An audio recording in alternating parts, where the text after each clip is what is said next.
And we all go through things. But we got to realize we got to reach out for Him. We got to reach for that Him. We got to press. We got to want Him. And this woman, she wanted it. She wanted it. Nothing was going to keep her. Me and Candace will get in crowds, and this is one thing that annoys me about Candace, and I'll say it on the tape tonight. When we get in crowds, she's like her daddy.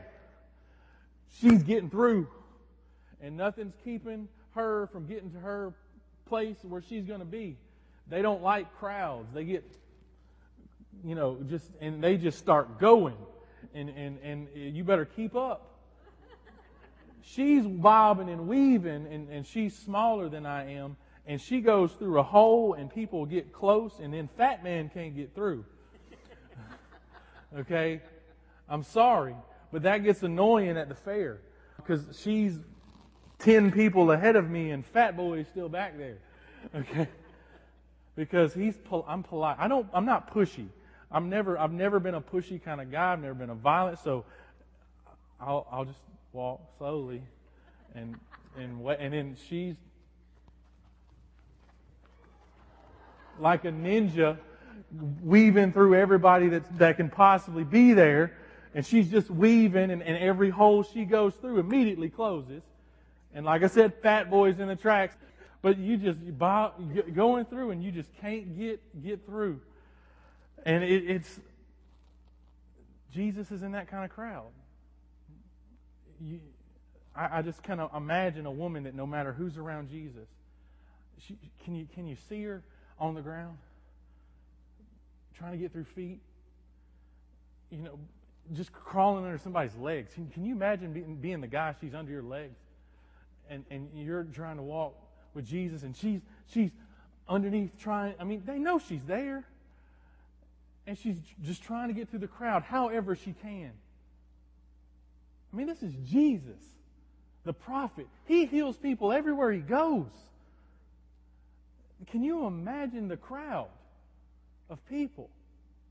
And she's reaching, and no leg, no body's going to get and keep her from touching His clothes. And Jesus says, "Who touched me?" Who touched you? Who touched you? All these people, who touched you? No, somebody touched me in faith. Somebody had a purpose behind touching me. Somebody's reaching out in faith, and I'm not going to have them go away without talking to them, without looking at them and showing them my love, my face. I'm not having them touch the hem. I'm not healing someone that way. Who touched me?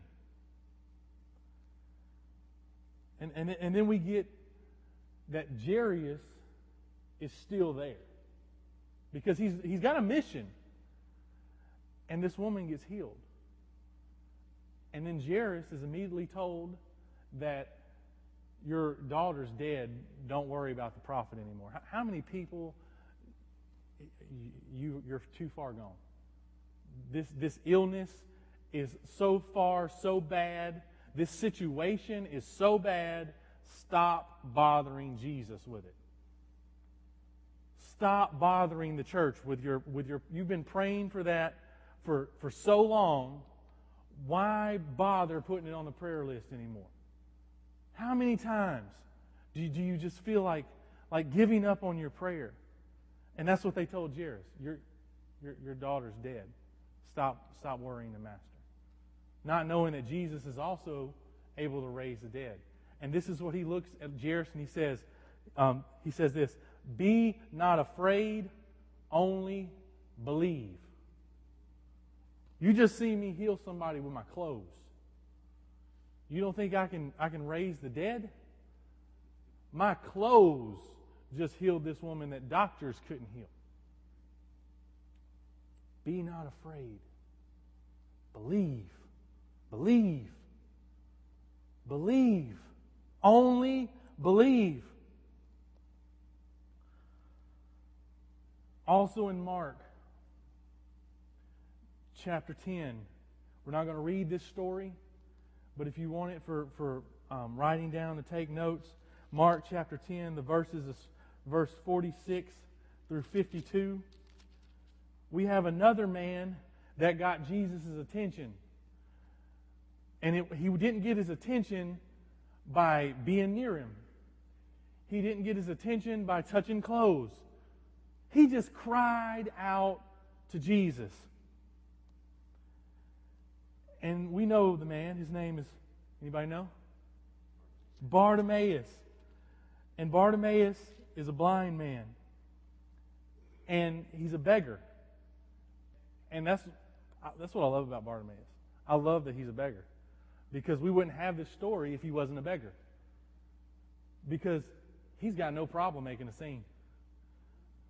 I mean, he's begging for food every day. So what's the difference in hollering as loud as I can for Jesus? It's passion. That's what these two stories have in common. Passion. Not just come to church, sing a song, talk to a few people, go home. Come to church, sing a song, talk to a few people, go home. Come to church, talk to a few people, go home. Passion. Passion. They want something.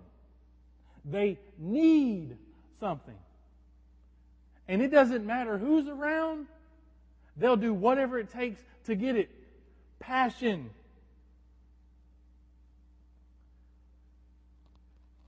And Bartimaeus realizes that Jesus is passing by and he's a beggar.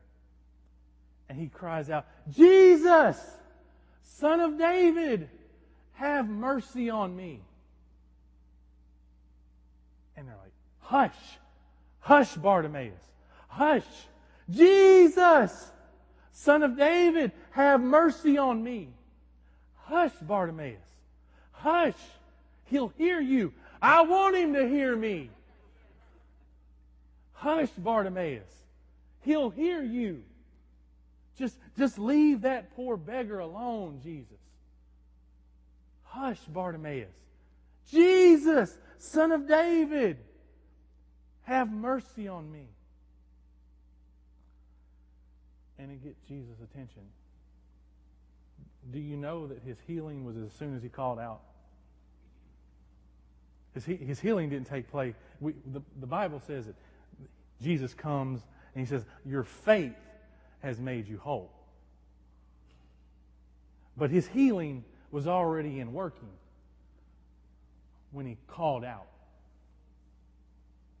He called out, and that was his faith. He knew that Jesus would come. He knew the healer would come. Jesus, have mercy on me.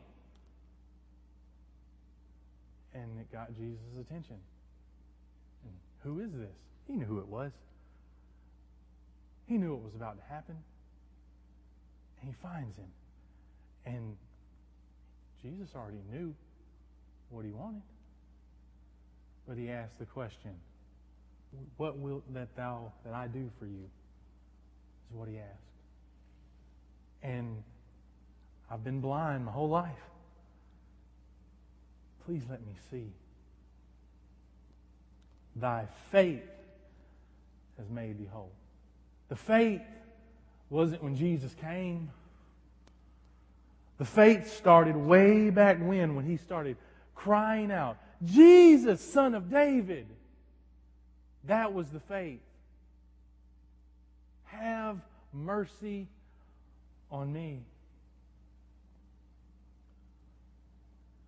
And we go back to Jairus.